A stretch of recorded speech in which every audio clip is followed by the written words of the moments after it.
দর্শক, আসসালামু আলাইকুম। আজকে 12 রমজান, তাই না? 12তম রমজানে আরও একটি ভাই আল্লাহ তাআলা রহম করেছে। এই দম্পতি নোয়াখালীর হাতিয়া থেকে আসছেন, জাহিদ ভাই এবং তার ওয়াইফ লায়লা বেগম।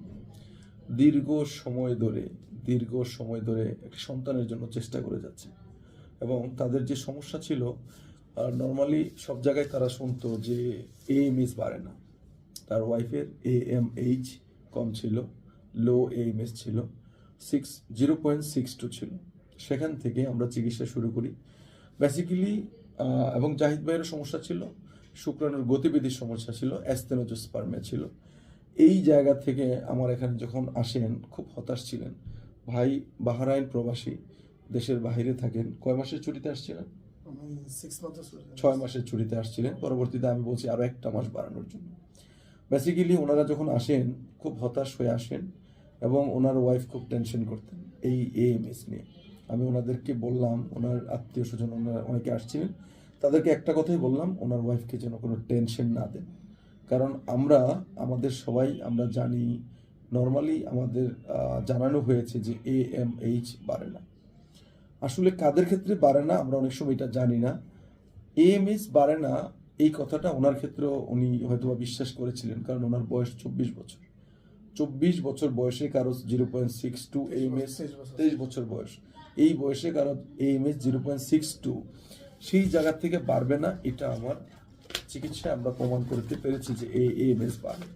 নর্মালি তার AMH ছিল 0.62, তার বয়স ছিল 23 বছর বয়স। আল্লাহর অশেষ রহমতে আমরা আজকে তাদের সফলতার খবর পেয়েছি, প্রেগনেন্সি পজিটিভ হয়েছে। আমরা তাকে IUUB ট্রিটমেন্টের সাজেস্ট করি, IUUB চিকিৎসা করেন। AMH 0.62 থেকে 5 মাসের আমরা সাজেশন করি, কারণ তার হাজব্যান্ড চলে যাবে।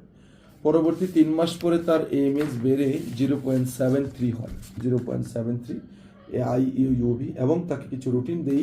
এই রুটিনগুলো মানার পরে তার IUUBর পরে AMH বৃদ্ধি পেতে থাকে এবং বৃদ্ধি পান।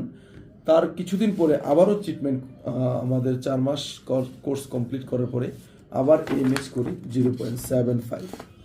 সেক্ষেত্রে আমরা তাকে তার সাথে কিছু রাগ দেখাই, আমি কিছু রুটিনগত দিক সে মেনে চলছিল না, তারপরে আবার মেনে চলার জন্য বলি এবং সে সম্পূর্ণরূপে গত 2টা মাস রিপোর্ট মেনে চলেন এবং আল্লাহ তাআলার অশেষ রহমতে আজকে তার একটা সুন্দর নিউজ। IUUB 5 মাস শেষ করার পরে আল্লাহ তাআলা তাকে কনসিভের খবর আজ উনি গতকাল রাতে আমাকে, আজকে ভোরেই তো, হ্যাঁ, ভোর রাতে আমাকে পাঠান সেহরির সময়, স্যার আল্লাহ তাআলা আমার তো যে স্বপ্ন ছিল একটা কাঠিতে 2টা লাল দাগ আসা, সেটা এসেছে দীর্ঘ 6 বছর পর, তাই না?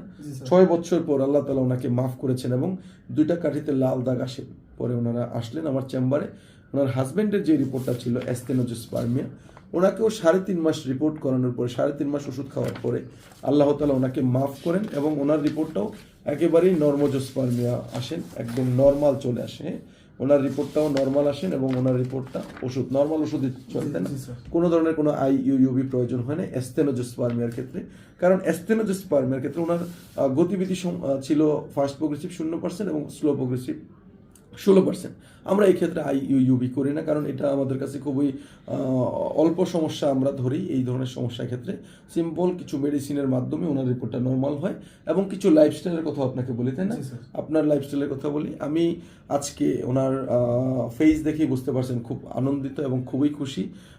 আমি বেশি কিছু বলবো না, জাহিদুল ভাইয়ের কাছে বলবো যে এই যে আপনাদের জার্নিটা, আপনার কাছে আজকের দিনটা কেমন লাগছে এবং আপনার ওয়াইফের যে প্রবলেমটা ছিল এটা নিয়ে কেমন ফেস করছেন দর্শকদের উদ্দেশ্যে জাহিদ ভাই। আসসালামু আলাইকুম। আমার ওয়াইফের সমস্যাটা ছিল লো এমএস ছিল। আমি বিভিন্ন ডাক্তারের কাছে গিয়েছিলাম, অনেকেই বলছিল যে এটা সম্ভব না, আপনারা IVF করেন বা অন্যান্য কোনো ব্যবস্থা করেন, বিশেষ করে IVF এর কথা বলছিল। তো পরবর্তীতে আমি স্যারের বিভিন্ন ভিডিও দেখছিলাম ফেসবুকের মাধ্যমে, অনলাইনের মাধ্যমে। পরে আমি দেশের বাইরে ছিলাম, দেশের বাইরে থেকে আসার পরে, বাংলাদেশে আসার পরে স্যারের কাছে সোজা এখানে আসছিলাম 1 মাসের ভিতরে। স্যারের কাছে আসার পর স্যার একটা আশ্বাস দিয়েছে যে আপনারা টেনশন করবেন না, এটা ইনশাল্লাহ সমাধান হয়ে যাবে। তো আপনাদের উদ্দেশ্যে আমার একটা কথা, সেটা হচ্ছে এই সমস্ত যারা কাপল আছে এরা বিশেষ করে অনেক টেনশনে থাকে, বিশেষ করে টেনশন থাকবেন না, বিশেষ যদি সম্ভব হয় স্যারের সাথে এবং যোগাযোগ করবেন। এএমএস যে বাড়ে না, এটা তো আপনি সবসময় শুনতেন, জি, জি। আপনার ক্ষেত্রে এটার অভিজ্ঞতা কি? এএমএস বাড়ে কি বাড়ে না? অবশ্যই বাড়ে, এটা আমার হ্যাঁ, প্রমাণ এটা ইনশাআল্লাহ। আমরা আস্তে আস্তে করে এই প্রমাণটা আমরা করতে পেরেছি এবং অসংখ্য পেশেন্টের প্রমাণ আমরা আমাদের পেজে দিয়েছি এবং এটা বাড়ে। কি কি নিয়ম পালন করেছিল আপনার ওয়াইফকে? কি স্যারে অনেক নিয়ম দিছিল, তার মধ্যে নিয়ম হচ্ছে বেসিক্যালি আপনার ফল ফ্রুট খেতে হবে, আনার, আপেল, কলা, ডিম। ডিম 4টা খাবার মেনলি বলেছি। চারটা খাবার মেনলি বলছে। মিনিমাম দৈনিক 1 ঘন্টা হাঁটা লাগবে, হ্যাঁ, 1 থেকে 1.5 ঘন্টা হাঁটা লাগবে।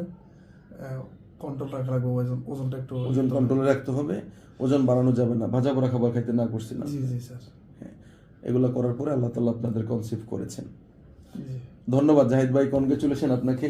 তার ওয়াইফ পিছনে আছেন, উনি খুব হাসতেছেন। আল্লাহ তাআলা ওনাদেরকে মাফ করেছেন। দোয়া করবেন তাদের অনাগত সন্তানের জন্য, যেন সন্তান খুব সুন্দর স্বাভাবিক সুস্থভাবে দুনিয়াতে আসেন এবং আল্লাহ তাআলা যেন তার মুখে এই যে তার সফর এবারের বিদেশ থেকে প্রবাসী ভাই, উনি এবারের জন্য জার্নি করে এসে চিকিৎসা করেছেন এবং ওনার সফল হয়েছেন এবং হাসি মুখে বাংলাদেশ থেকে আবার যাবেন, পরবর্তীতে এসে যেন সন্তানকে কোলে নিতে পারেন, সেই দোয়া থাকবে ওনার জন্য এবং সেই আশা নিয়ে উনি হয়তোবা দেশের বাইরে তো যাবেন হয়তো ঈদের পরে, তাই না? জি স্যার। আল্লাহ আমার জন্য দোয়া করবেন অবশ্যই স্যার। এবং আমার যারা এই রমজান মাসে সকলের জন্য দোয়া করি, যারা কনসিভ করার জন্য চেষ্টা করছেন। বাংলাদেশে অসংখ্য অগণিত ডক্টর আছে যাদের কাছে আপনারা চিকিৎসা করতে পারেন। সচেতন হন, কুসংস্কারে বিশ্বাসী না হই। আমাদের ভিতরে একটা প্রথা প্রচলিত আছে যে না, এএমএস কমে গেলে এএমএস আর বাড়ে না। আমরা বারবার একই কথা বলছি, এএমএস বাড়ে, তবে যাদের ক্ষেত্রে অনেক সময় অনেক বয়স হয়ে যায়, 40 পার হয়ে গিয়েছে, 40, 41, 42, 45, তাদের ক্ষেত্রে বয়সের কারণে যখন কমে গেছে তখন তাদের ক্ষেত্রে বাড়ে না। বাট এই যে কম বয়সী যাদের আছে 30, 31, 35, 36, তারপরে 22, 23, হ্যাঁ, ওনার ক্ষেত্রে এদের এএমএস না বাড়ার কোনো কারণ নাই। সঠিক চিকিৎসায় এএমএস বাড়ে, আপনারা দুশ্চিন্তা করবেন না। আশা করছি আপনাদেরও সঠিক চিকিৎসা আপনারা পেয়ে আপনাদের সন্তান কনসিভ, এই জাহিদ ভাইয়ের দম্পতির মতো একটা সঠিক চিকিৎসা পেয়ে কনসিভ হবেন বলে আশা করছি। ভালো থাকবেন, সুস্থ থাকবেন। আজকের মতো বিদায় নিচ্ছি। আসসালামু আলাইকুম।